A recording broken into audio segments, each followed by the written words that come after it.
Okay, I'm back. This is a part two because I ran out of storage on my phone and I had to go and delete a bunch of videos, um, stuff that I already uploaded. I'm keeping family memories and stuff as much as I can, and I cleared up. Well, I have a 256 gigabyte storage capacity, and I cleared up. I have available now 63 gigabytes, and then okay, so you can sit there and you have to go um, delete them, but then you gotta find this recently deleted, and delete them from there because I went to record again and it ran out of storage. I forgot about that. That's a big help you can do for people with um, this home, making your home your sanctuary and this and that. Is people need a lot of help with cell phones and computers. There's people that didn't grow up on this, and it can be a real struggle. And these young kids, boy, they're whizzes at it. They're really good at this stuff. Okay, so went to Europe, and I was supposed to get married, and so when I came back, I was 18. I was actually looking at wedding dresses and everything in churches. It was that serious, and he was a good guy too. Had a good job. He drove a Beamer. I was moving on up. But I said, I don't want to get married. I want to move to Italy and grow my armpit hair. And I said, I can't marry you. And he goes, why don't you just come to California and live with me, and we won't worry about that. And I said, okay, because I didn't really, I guess I wasn't working. I don't know what I was doing. I worked at Smitty's too, which used to be, I think it's now Fry's. My whole family started there, my sisters at least. And then I worked at a place my dad used to play Ramada Valley Ho, they call it, in Scottsdale. Worked there for a short time. But anyway, okay, so I moved to California for a year in the Cerritos area in Long Beach. And it wasn't working out. There was a lot of infighting of their family too. And I said, Dad, I got to come home. So my dad picked me up. And then I just moved back home, right? And 2 weeks later, my friend goes, Continental Airlines is hiring. They're doing in-person interviews downtown Phoenix. Would you go with me? I really want to fly international. And I said, okay, I'll go. I didn't even think about doing this job. I should have been doing it for a little while with another airline, local airline. And I went and I got hired. And they said, can you go to training in 2 weeks? I was like, wow. Okay, yeah. And she didn't get hired, so it was really upsetting for us. And I did. I left to Houston to go to training. My mom was devastated. I just moved back home. And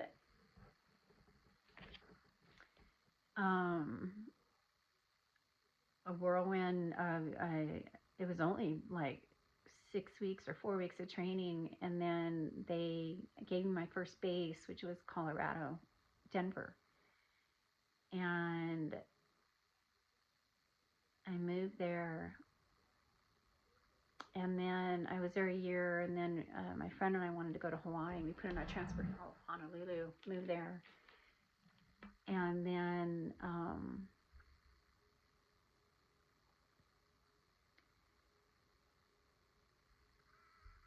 I was pretty much a loner. I didn't have a lot of friends. I was busy. We're starting working at 16. My grandparents had a bakery, and my sisters worked more than I did, but I would eat the product at the bakery. And then, you're commuting to school. I hated high school so much. You have no idea how much I hated high school. And I went to, I don't know if I said this, sorry if I'm repeating myself, Broadmoor Elementary, then McCamey Junior High. This is in Arizona. And then everybody was going up to Tempe High School. I had to go to McClintock. My sisters were there before me, and the Mexican girls hated me already. And I go, oh, great. I didn't want to ride the bus with them. One day they were friendly, one day they weren't, and ended up getting jumped in high school, but I would walk a lot. I would have been huge because I loved. We had horrible diets, growing up, so it helped me in a way. And then I got my first car at 16, and never looked back. So I was kind of a loner, though. I just dated boyfriends, and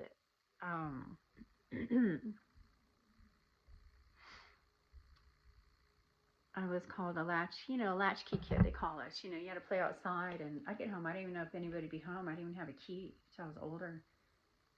And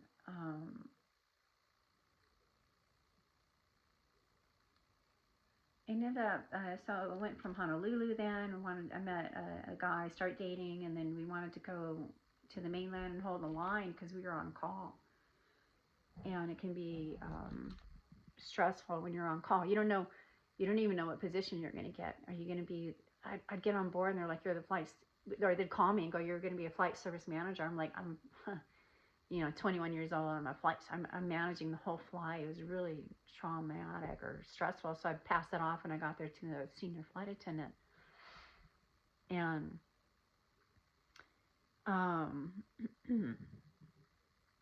then we wanted to hold a line, so we transferred to New Jersey and Newark, flew out of Newark, and then had a crash pad there, an apartment in Arizona, because my parents were going through a divorce now, and the house was going to be sold and everything. And my mom had her first stroke. She'd been put on antidepressants. And anyway, St. Jude, it's a big starlight of St. Jude. She didn't go to nursing school. Her nursing books were in the trunk when she had her first stroke.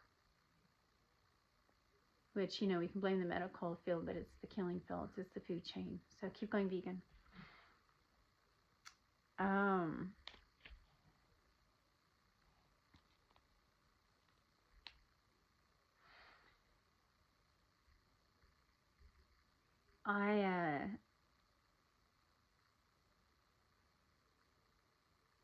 told you my spouse and I started going down the healing arts, wanting to get off the grid. We started prepping for government collapse, things like that. That we started watching cops and said, we got to get serious about our safety. And we bought Glocks. I almost killed myself with my Glock. I was suicidal after I woke up. And you don't have to buy a gun to protect yourself, and keep safe when you do have a gun. And they are not for duck hunting. They're to protect yourself from a tyrannical government. That's really what the Second Amendment is about.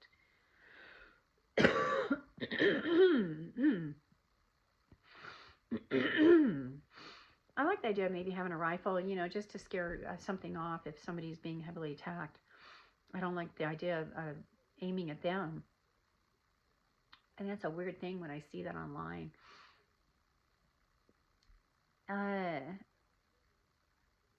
Anyway, so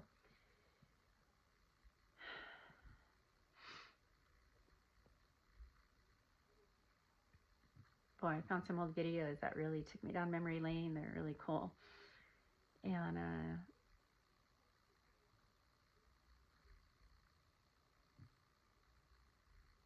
it brings me to this point of no contact with family. I turned on this little podcast Oprah was doing. Actually, I saw a video of me saying Michelle Obama was a man, and I laughed at it because it was probably 2018, when I did that and said that, believing what everybody else was saying. Like I said, I even went down the vegetarian lane saying, oh, I'm a vegetarian. Well, you're still in the dairy industry, so you got to get out of that and go vegan. Michelle Obama has a man in her, just like I have a man. His name is Patrick. But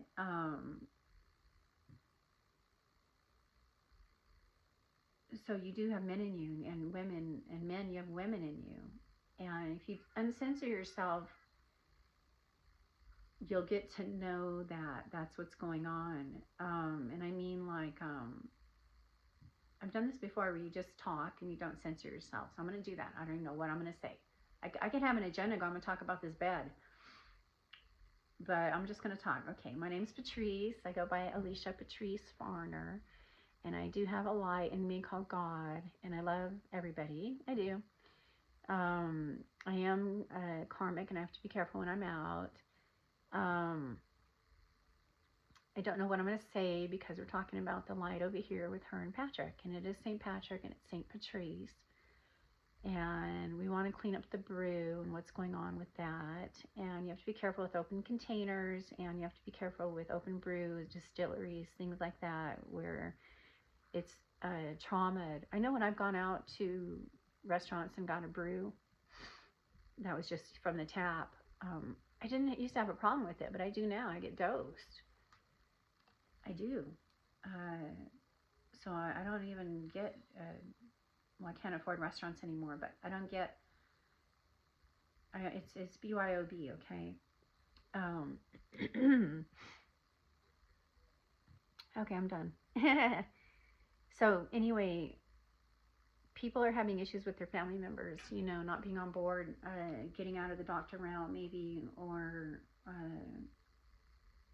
that poor me, when you're asleep in your stepper, you really think that, I didn't want to do any more photo shoots, and I'd be like, no, I'm too old, it's okay, I don't need to. I just didn't need it. And I still was into physicality. I was very athletic. And I didn't play sports in school, I just worked. But I did front yard gymnastics big time, played at the park. Like I said, we had to play outside. We didn't have babysitters and all that. We did, but we didn't have all this technology, computers and stuff. And we had to get outside and get out of our parents' hair.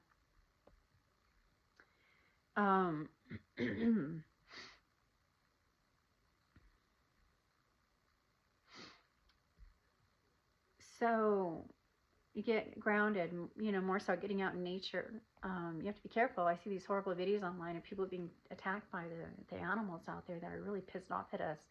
And it's horrifying to see. And I don't want that to happen to any of you. Be smart about it. Stay on the beaten path. And please, don't do stupid stuff and get out there and isolate yourself in areas where you don't know what you're doing or where you are or this and that. It's important.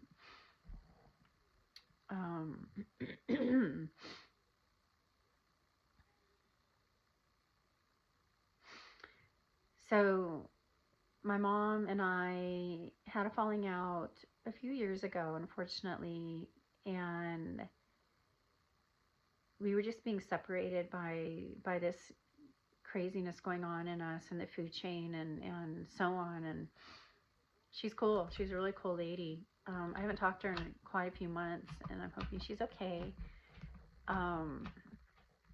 But it came to where we were being judged, and I didn't want to be judged, by my own family. And just some real words were said and things. And she also says things like, I'm doing black magic because I went to Peru. I'm like, I don't know what that is, It's like, and I can't believe you decided to do this and you're homeless. And, blaming me for being homeless. Like, it's only me, She had a home, meanwhile, I could have helped her out because she was disabled from her, she had strokes later on too. And, it's only a 5-hour drive, but I got banned. I actually was told they'd call the cops on me if I showed up at her house.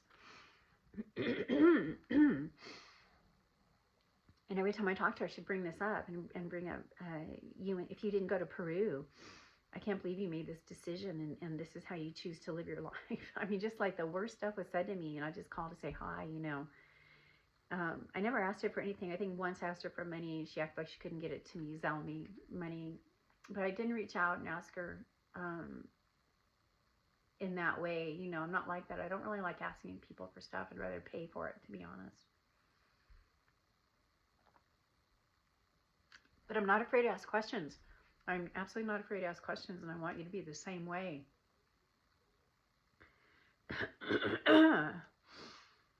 It came to a point where she kept cutting me down so bad, and I was homeless, living in my car with someone, and I had to block her because she would send me, text messages and really mean messages, and she'd turn it around on me every time, and get me in that rope-a-dope of like, well, Mom, you weren't the greatest mom, you just weren't, you weren't there, I was a latchkey kid, it's like she didn't want to take responsibility of like, and she sat there and would cut down my ex, and I'd be like, look at who you married. I mean, I love my dad too, and I didn't want her even cutting him down, So she would really annoy me, and my sister finally said, look, you should see what she sends my ex. You know, the same weird text messages, like, says all kinds of stuff. And I said, okay. I'm just like, I gotta block her. I can't do this anymore. I can't be cut down by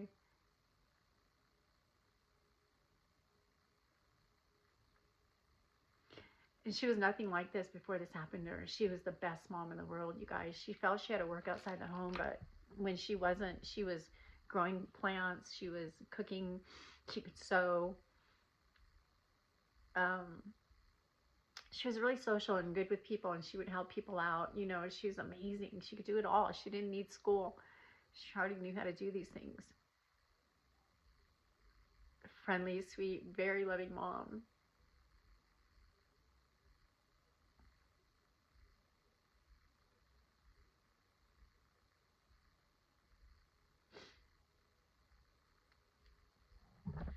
She's a Virgo. Her birthday is September 1st. She was born in 43.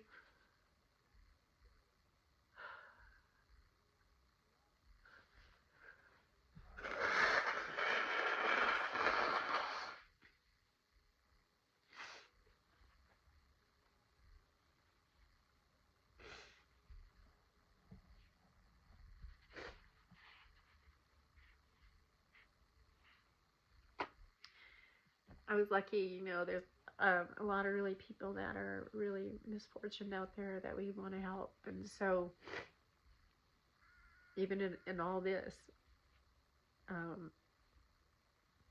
in this life, it got me to where I am. And it made me really strong. When you wake up, you have really,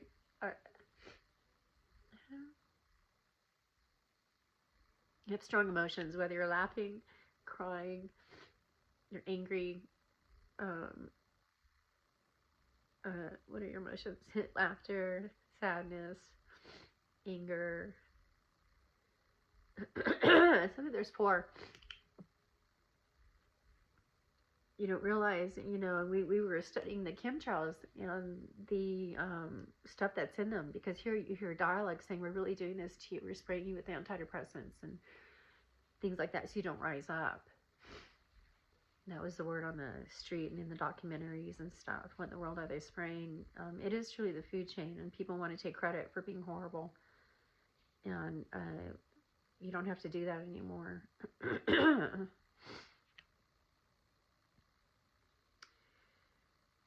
So some of you have had to break up with your family and get away from them because they're really taking you down emotionally and energetically, and just digging, just putting a knife in you, an energetic knife, you know, they call it. In Peru, the ayahuasca was made with interesting stuff, including the ayavine and then the teflon tree, so you can bounce off the energetic darts.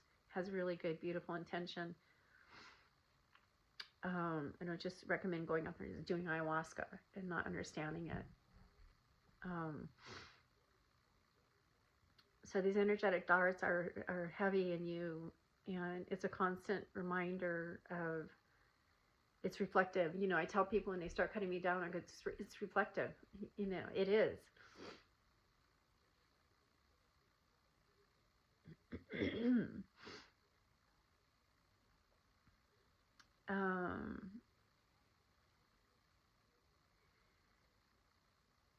We want you safe.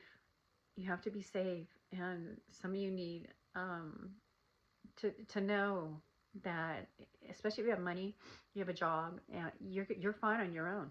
You don't need anybody to make you happy. Not one person. I have so much fun by myself. I go through in the store and I'm talking to my spirits. You know, yeah, I think I need some more chips. Do we want to buy this? You know, I'm constantly talking out loud or under my breath. And I love seeing people when they're out and about talking to spirits. I love it. I see it a lot, and it's great. So a lot of you are really open. You don't understand.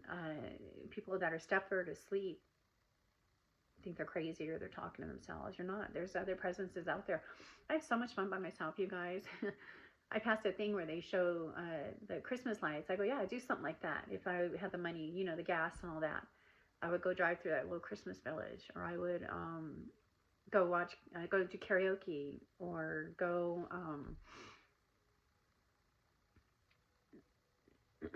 I did this all the time.